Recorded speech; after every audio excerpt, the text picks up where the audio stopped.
बांसुरी और तीनों लोक रिझाए, तेरी मुरली मेरे मन बसी, मोए घर अंगना सुहाए।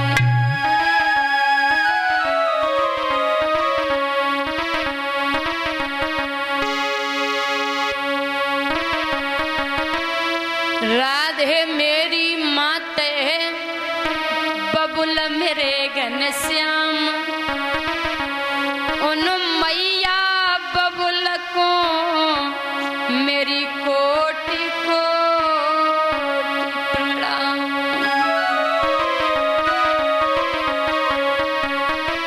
बोली वृंदावन बिहारी लाल की जय हो। आइए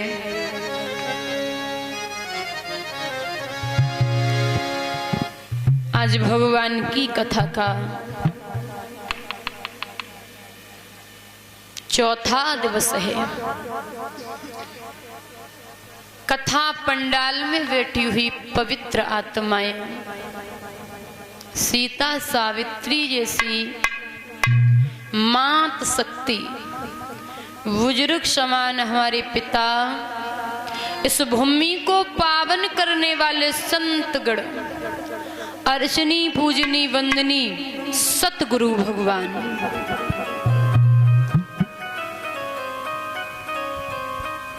आइए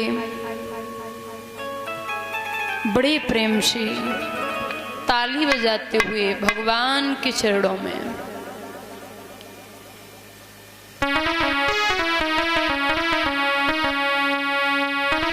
सभी भक्त बोलेंगे कि तीनों लोकन से न्यारी राधा रानी हमारी,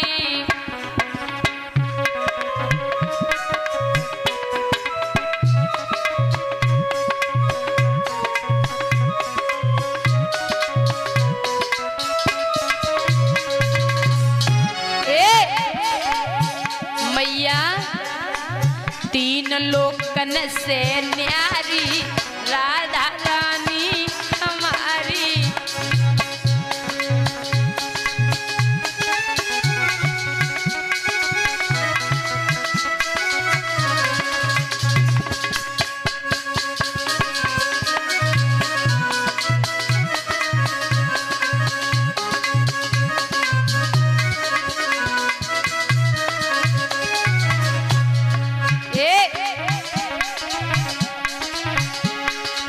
ब्रह्मा विष्णु पार न पायो,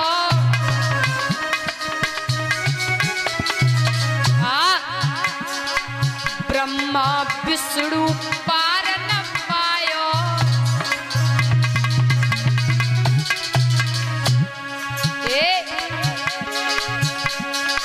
ऋषि मुनि नित्य ध्यान लगावे और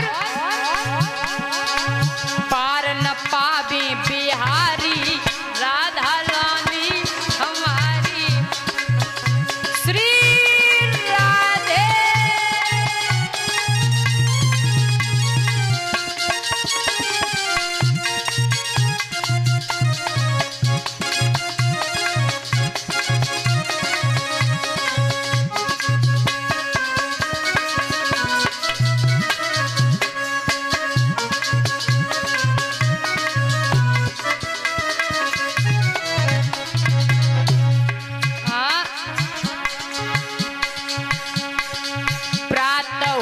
हम राधा बोले, मैया सुबह होत जो राधा बोले,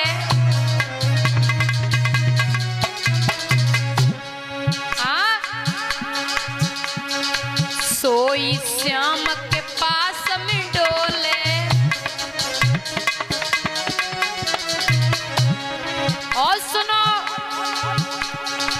इंद्र लगावे गुहारी राधा रानी हमारी,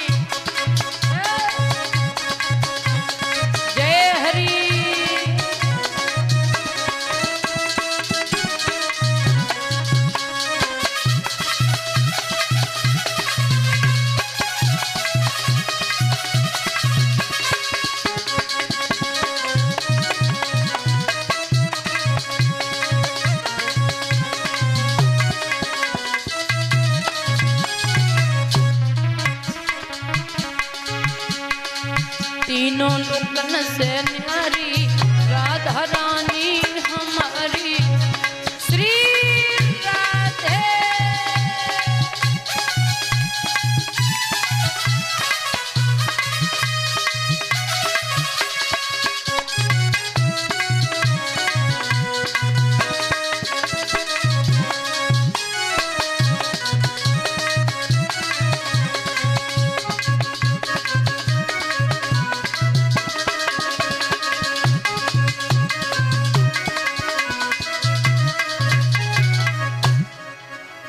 बोलिए कन्हैया लाल की जय। बोली राधे रानी सरकार की जय हो।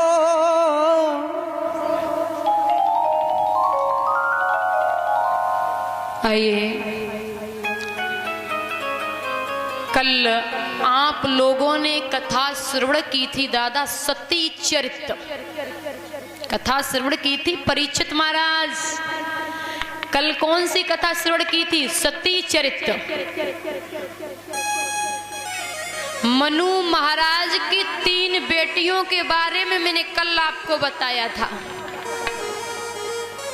आकहुति, देवहुति और प्रसहुति के बारे में कल बताया था। आ जाइए, उन्हीं दादा मनु मैया शतरूपा की संतान है, इनके 2 बेटाएं, 3 बिटियां और 2 बेटा, प्रियव्रत और राजा उत्तानपाद। याद रखना दादा, प्रियव्रत है ना, प्रियव्रत ऐसे राजा हुए बड़े तपस्वी, प्रियव्रत बड़े तपस्वी राजा हुए हैं। एक बार प्रियव्रत ने मन में विचार किया है मैया कि ये रात्रि क्यों हो जाती, सारा समय लोग सो करके बर्बाद कर देते, रात्रि क्यों हो जाती। तो प्रियव्रत ने, तेजस्वी राजा थे, तपस्वी थे, उन्होंने कहा कि मैं रात्रि नहीं होने दूंगा, सारा समय लोग सो के बर्बाद कर देते, मैं रात्रि नहीं होने दूंगा। और दादा प्रियव्रत ने 7 दिन तक रात्रि नहीं होने दी। ब्रह्मा जी ने विचार किया फिर तो गड़बड़ हो जाएगा भाई, संसार में ऐसे ऐसे लोग रहते हैं दीन दुखी, जो पूरे दिन मेहनत मजदूरी करके पेट भरते हैं, शाम को विश्राम करते हैं, और कई तो महात्मा लोग रात्रि में तपस्या करते हैं। तो ब्रह्मा जी आए और समझायो लाला, तुम्हें पता ना है प्राकृत की कोई भी चीज दादा व्यर्थ नहीं होती। हम प्राकृत की चीजों पे नहीं बोल सकते ये वृक्ष कैसा है, प्राकृत की देन है। अगर इस पे हम टिप्पणियां करें ना तो ठीक नहीं है। ब्रह्मा जी ने समझायो लाला, प्राकृत की चीजें हैं, हम उनको नहीं रोक टोक सकते हैं। तो ब्रह्मा जी के वचन रखे हैं, बात मान गए हैं प्रियव्रत, बड़े तेजस्वी राजा हुए।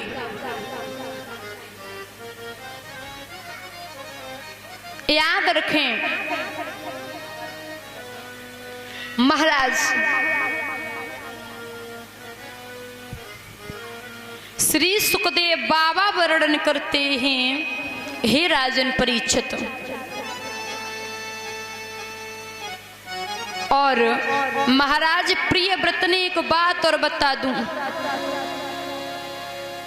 7 दीप और 7 सागर की संरचना करी है।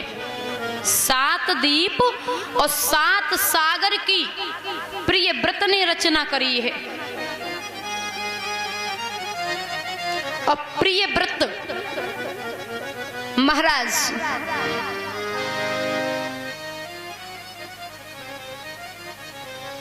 इनके जो बेटा थे ना, उनको इन्होंने राजपाट दिया है। और तपस्या के लिए वन में निकल पड़े। तेजस्वी राजा थे। मैं बता दूं दादा, सबसे पहला दीप इन्होंने संरचना करी थी वो है जम्बू दीप, जिसके अधिपति बने हैं महाराज अग्नीद, जिसके अधिपति बने महाराज अग्नीद। अग्नीद के 9 बेटा हुए।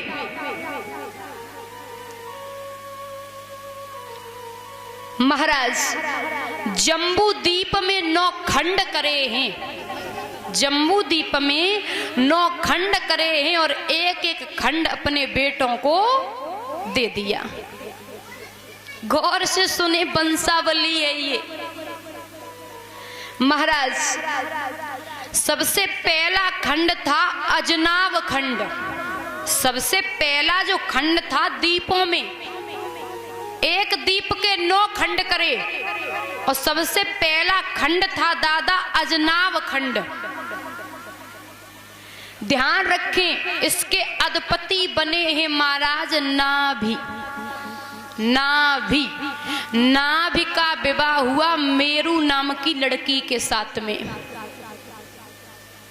मेरू नाम की लड़की के साथ में विवाह हुआ। इन्होंने अपने आंगन में यज्ञ करी है, तो यज्ञ भगवान प्रसन्न हुए और जवाब दिया है कि महाराज का चाहिए बोलो। तो अजनाब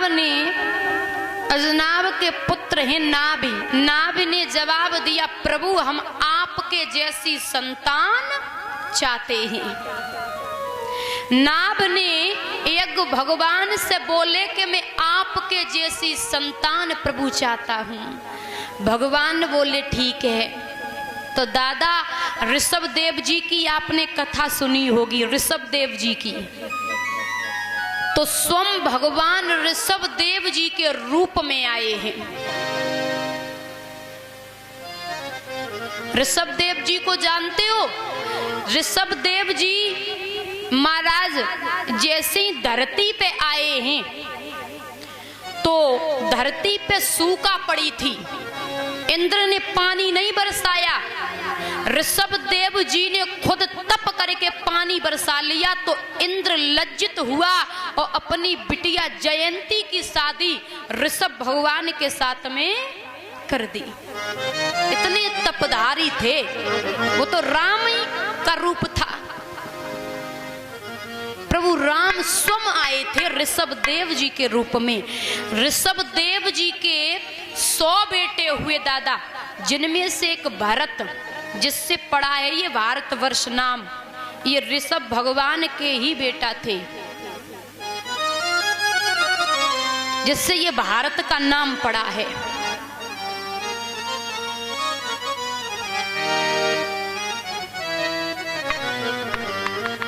ध्यान रखें, याद रखें दादा के मान बड़ाई जब से आई और तब से किस्मत फूटी और स्वामी स्वामी बजने लागे लगन राम से छूटी। कोई बड़ाई कर दे ना, मान बड़ाई, तो ज्यादा प्रसन्न नहीं होना चाहिए।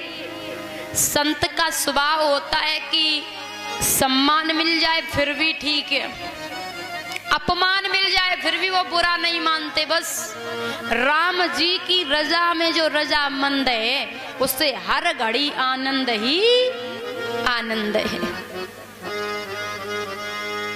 इसकी रजा में रजामंद रहना चाहिए। अब मनु महाराज के एक बेटा के बारे में मैंने बता दिया पूरी कहानी। अब दूसरे बेटा है उत्तानपाद। याद रखना दादा, उत्तानपाद हम किसे कहते हैं? उत ऊधो पाद्यो सा उत्तान पाद्या। समझ रहे हो ना? उत ऊधो पाद्यो सा उत्तान पाद्या। जिसके ऊपर को पैर हो नीचे को सर हो, हम उसी को उत्तान पाद कहते हैं। देखिए मैया, माँ के गर्भ में हर एक व्यक्ति रहा है, माँ के गर्भ में हर एक व्यक्ति रहा। और माँ के गर्भ में बच्चा कैसा होता है? ऊपर को पैर और नीचे को सर। तो यहाँ जितने भी भक्त बैठे हैं सभी उत्तान पाद हैं, सभी उत्तान पाद हैं। और मैं बता दूं, राजा उत्तान पाद की 2 रानियां थीं, पहली सुनीति और दूसरी सुरुचि। वैसे ही हमारी तुम्हारी 2 बुद्धि हैं, हमारी तुम्हारी दादा 2 बुद्धि है, एक है बुद्धिमानी और एक है मनमानी। क्योंकि हम भी तुम उत्तान पाद हो, उत्तान पाद की 2 रानियां थी तो 2 रानियां हैं मनमानी और बुद्धिमानी। अब सुनिए, बुद्धिमानी है सुनीति। सुनीति ये कहती है दादा कि शास्त्र के हिसाब से चलो, शास्त्र के हिसाब से चलोगे तो जीवन अच्छे से बीत जाएगा। और वही मनमानी बुद्धि है सुरुचि। सुरुचि ये कहती है भैया शास्त्र बूढ़े हो गए, जाने कब के मनमानी करो, और मनमानी करोगे तो वंश में हानि होगी। याद रखना दादा, मैं एक बात बता दूं कि धरती पे जो आया है उसे तो दुख हुआ है, हान लाभ सहाय। इस धरती पे आकर के कोई सुखी ना आए है दादा, इस धरती पे आकर के मैया कोई सुखी ना है, क्योंकि ये संसार दुखालय है। याद रखना, इस धरती पे कृष्ण आए हैं, राम आए हैं। राम आए, उन्होंने कितना सुख झेला। राम ने तो 14 बरस का वनवास, राम को तो वनवास मिला था। उनके जैसा दुख तो हम लोग नहीं झेल पाएंगे। घर परिवार छोड़ के वन में थे। सीता जैसी नारी, माताओं, सीता जैसी नारी ने कितने संकट झेले। इस समाज ने क्या नहीं क्या बोला। सीता जैसी नारी पे जब संकट पड़े तो हम और आप बहुत साधारण इंसान हैं। इसलिए जीवन ही संघर्ष है। दुख आ जाए वो भी अच्छा है, सुख आ जाए वो भी अच्छा है। और एक बात बता दूं दादा, जो सत्संग सुनता है, जो अच्छा व्यक्ति होता है, भगवान को मानने वाला, वो अपना जीवन है ना अच्छे से व्यतीत कर लेता, चाहे दुख आ जाए चाहे सुख। और जो भगवान को नहीं मानता, जो सत्संग में नहीं जाता, भगवान की कथाएं नहीं सुनता है, उस पे आफत विपत आ जाए ना तो वो क्या करता है? आत्महत्या कर लेता है। उसे ज्ञान नहीं है। संकट तो भाई सब पे आते हैं। आजकल दादा आप देख रहे हो कितने लड़के नौजवान फांसी पे लटके रहे हैं, कितने लड़के कितनी लड़कियां फांसी पे लटक रही हैं। थोड़ा सा झगड़ा हुआ घर आपस में तो फांसी लगा ली।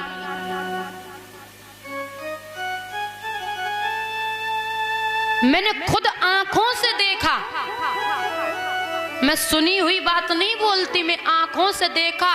और थोड़ा सा सत्संग में वो लड़का लड़की गए होते ना, आज के बच्चे सत्संग सुने हुए होते, भागवत सुने हुए होते, शायद वो अपनी आत्महत्या कभी नहीं करते।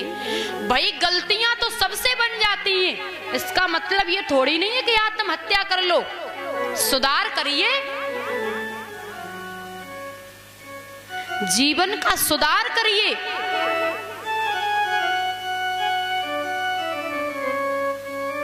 एक बात बताइए दादा, जैसे गांव में एक शराब पीने वाला हो, अब वो संकल्प ले ले, सुधर जाए।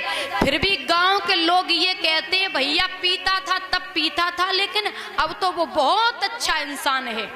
तारीफ करते हैं सब लोग कि अब तो नहीं पीता। इंसान सुधर जाए उसके बाद में लोग भी उसकी तारीफ करने लगते हैं कि भाई सुधर गया, बहुत अच्छा इंसान है। जब वो भजन से नहीं जुड़ा था, सत्संग से नहीं जुड़ा था, अनजान था, तब पीता था, लेकिन अब वो सुधर गया, बहुत अच्छा व्यक्ति है, ईमानदार व्यक्ति है, लोग तारीफ करना शुरू कर देते हैं। वैसे ही सुधार करना चाहिए, ऐसा नहीं है कि हम आत्महत्या कर लें, ये गलत है। मानव जन्म बार बार नहीं पाइए मनुष्य जन्म की मौज, ये मानव तन बार बार नहीं मिलता।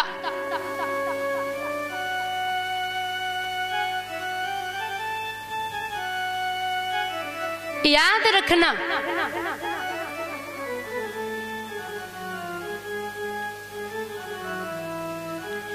ये मानव तन है वो बार बार नहीं मिलता है।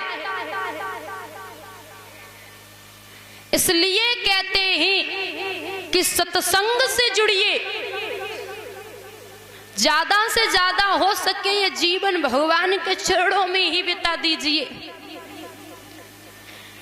याद रखना, श्री सुखदेव बाबा वर्णन करते हैं, हे राजन परीक्षित महाराज, राजा उत्तानपाद बड़े अच्छे राजा हैं, जिनके यहाँ शेर और बकरी एक ही घाट पे पानी पीते हैं। बड़े अच्छे राजा हैं महाराज, याद रखना। लेकिन राजा के आंगन में कोई बेटा नाए है।